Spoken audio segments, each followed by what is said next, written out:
Selamat malam. Saya akan mempresentasikan tentang hasil tugas yang telah saya kerjakan. Di sini ada rekaman medik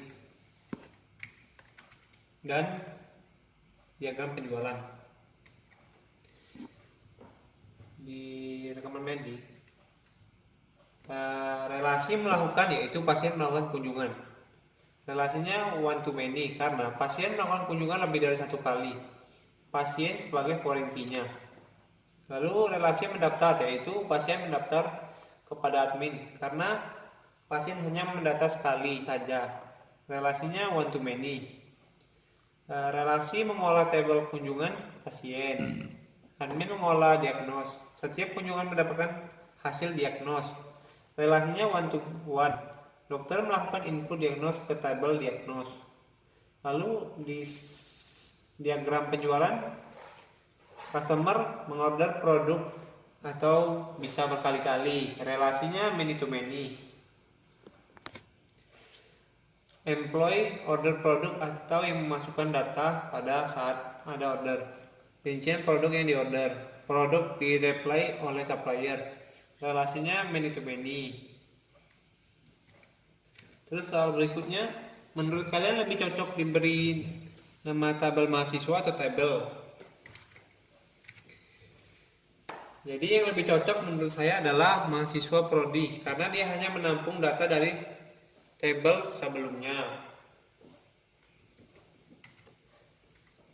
Terus soal berikutnya, sekumpulan kombinasi atribut, maksudnya key dapat terdiri dari satu atau lebih atribut pada suatu tabel, tergantung dari kebutuhan perkembangan manfaat. Paling utama adalah untuk relasi yang bersifat many to many, membutuhkan tabel penghubung yang di dalamnya ada key dari 3 atribut. Yang termasuk primary key adalah tabel pelanggan ID,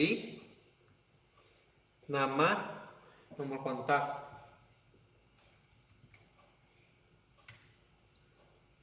Kira-kira apa yang dimaksud dari gambar di atas?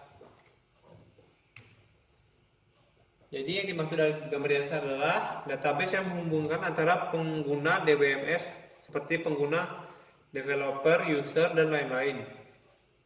Lalu DBMS dapat diakses bersama-sama dalam waktu bersamaan.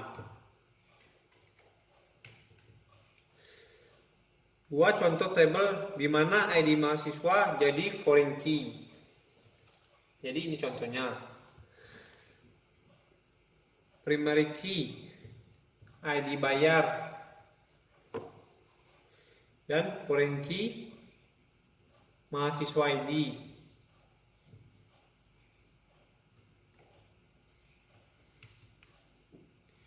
Padahal primary key sudah cukup baik untuk kunci, tapi kenapa masih ada composite? Kira-kira kapan ya bisa kita gunakan key ini? Karena hari berulang dan tidak boleh ada yang berulang, maka harus digabungkan supaya tidak ada yang berulang. Di sini ada contoh kasus perpustakaan. Jadi di sini mahasiswa dan anggota, relasinya itu one to one. Lalu ada buku dan penerbit, relasinya itu many to one karena buku itu dapat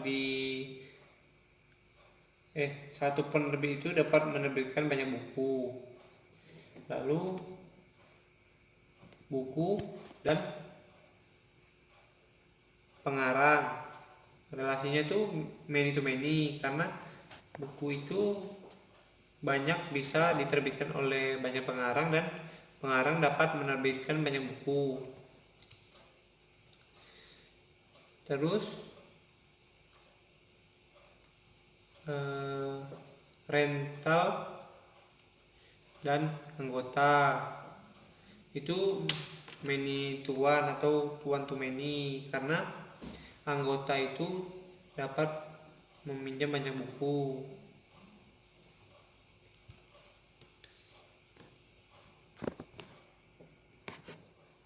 Lalu di slide berikutnya ada tugas membuat tabel menggunakan Microsoft Access.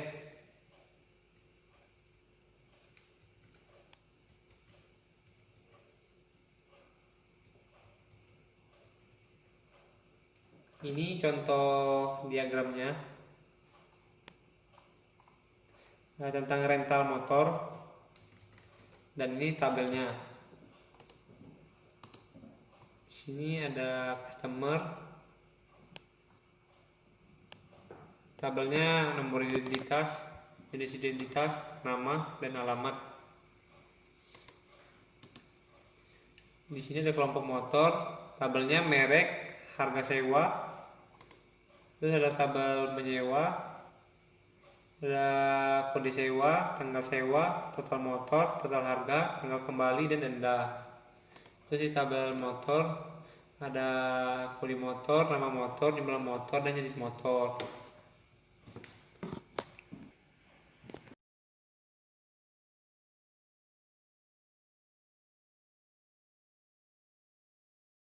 Inilah tugas yang sudah saya kerjakan.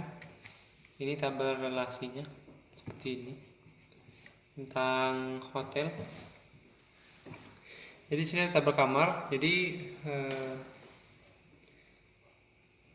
fungsi dari kode kamar ini sebagai primary key dan jenis kamar. Ini adalah jenis kamarnya, ada yang jenis suite, deluxe.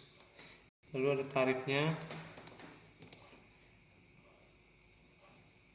Terus ini tabel registrasi, ada nomor registrasi sebagai nomor pendaftaran, tanggal daftar, lalu lama menginap, pada total tarifnya, dan di sini nomor register sebagai primary key. Terus di tabel tamu hotel ada ID penghuni dan nama penghuni. Di sini ID penghuninya sebagai primary key. Sekian presentasi dari saya. Terima kasih.